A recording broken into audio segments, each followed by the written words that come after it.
Hello everyone, আমি Ratul and welcome to another video of the collector bro.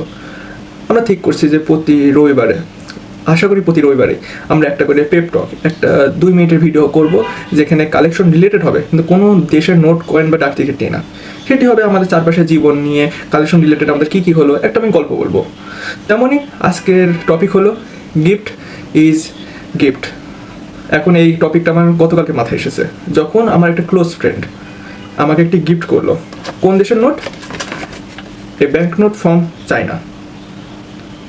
এটা হয়তো focus আসছে কি আসছে না যায় না, ব্যাংক নোট ফ্রম চায়না। এখন এটা কিন্তু আমাদের কালেকশন জগতে কি বলবো, খুবই কমন, এটা যে কেউ করতে পারে। But what makes it uncommon is that it came from my friend.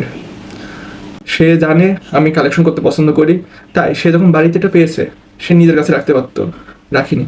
কালকে আমাকে বাড়িটাতে ডেকেছে এবং বললো যে এই নোট কি তোমার কাছে আছে? আর সেটার উত্তর হলো হ্যাঁ, আমার কাছেও রয়েছে। তা ইউএনসি হোক বা যত রকমের হোক, সাল ভিত্তিক অল্প আছে, কালারও ভিত্তিক আছে। তবে আমি ওকে একটা উত্তর দিয়েছি, আমার কাছে আছে বাট তোমার থেকে গিফট পাওয়াটা না। কারণ গিফটের মাধ্যমে কিন্তু একজন কালেক্টর, একজন সংগ্রাহক, তার সংগ্রহ বাড়ে। সেই গিফট যতই কমন হোক, আনকমন হোক, ডাজন্ট ম্যাটার।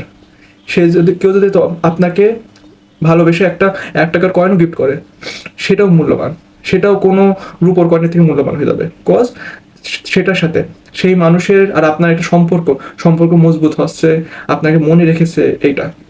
আর আমার এক কথা, যারা নতুন সংগ্রাহক, আমি এরকম অনেককে চিনি যারা নতুন সংগ্রহ শুরু করেছে, তারা আমাকে বলে যে ভাইয়া আমরা সংগ্রহ কী করে বাড়াবো।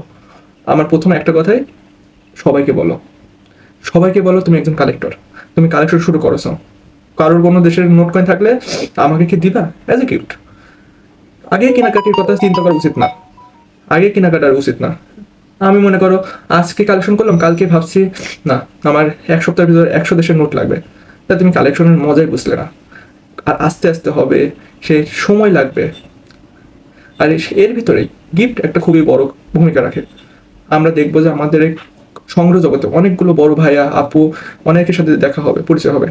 তাদের সাথে কিন্তু তাদের সাথে সুন্দর পরিচয় হলে তারা কোনো না কোনো সময় তোমাকে গিফট দেবে এটা বলছি না, বাট দেবে। আমিও এরকম অনেক গিফট পাইছি। আমি আর কখনো 2 টাকার বান্ডিল ছিল না, আমাকে আরিফুল ভাই, আমি জানি না তার পেজ বা তার ছবি অ্যাড করতে পারবো কিনা, সে আমাকে একটা 2 টাকার বান্ডিল গিফট করে। সে যখন জানতে পারলো আমার কাছে অনেক দেশের নোট আছে বা একটা বান্ডিল নেয় 2 টাকার, সে ভাই নিজে বলছিল আমি পরের দিনই সে মেইন অফিসে বা যেখানে বান্ডিল পাওয়া যায় সেখানে যে আপনার জন্য নিয়ে আসবো। এবং সে আমাদের কুষ্টিয়া এসেছিল, এখানে আমরা হলে দেখা করছিলাম, ঘোরাঘুরি করছিলাম। তাই থ্যাংক ইউ আরিফুল ভাই আপনার গিফটের জন্য। আর তাই আমার কথা আজকে, যে গিফট ইজ গিফট, সেই গিফট একটা 1 টাকার কয়েন হোক কি একটা 1 লক্ষ টাকার একটা নোট হোক, doesn't matter. What matter is that it is been given to you for your identity as a collector. তো আজকের এই পেপটকের জন্য এখানেই, আশা করি আমরা প্রতি সপ্তাহে এটা চালাতে পারবো। তো সকলে সুস্থ থাকবেন, সাবধান থাকবেন এবং সংগ্রহ চালিয়ে যাবেন। আমাদের এই চ্যানেল দ্য কালেক্টর ব্রোকে সাবস্ক্রাইব করতে ভুলবেন না। See you again in the next video. Tata.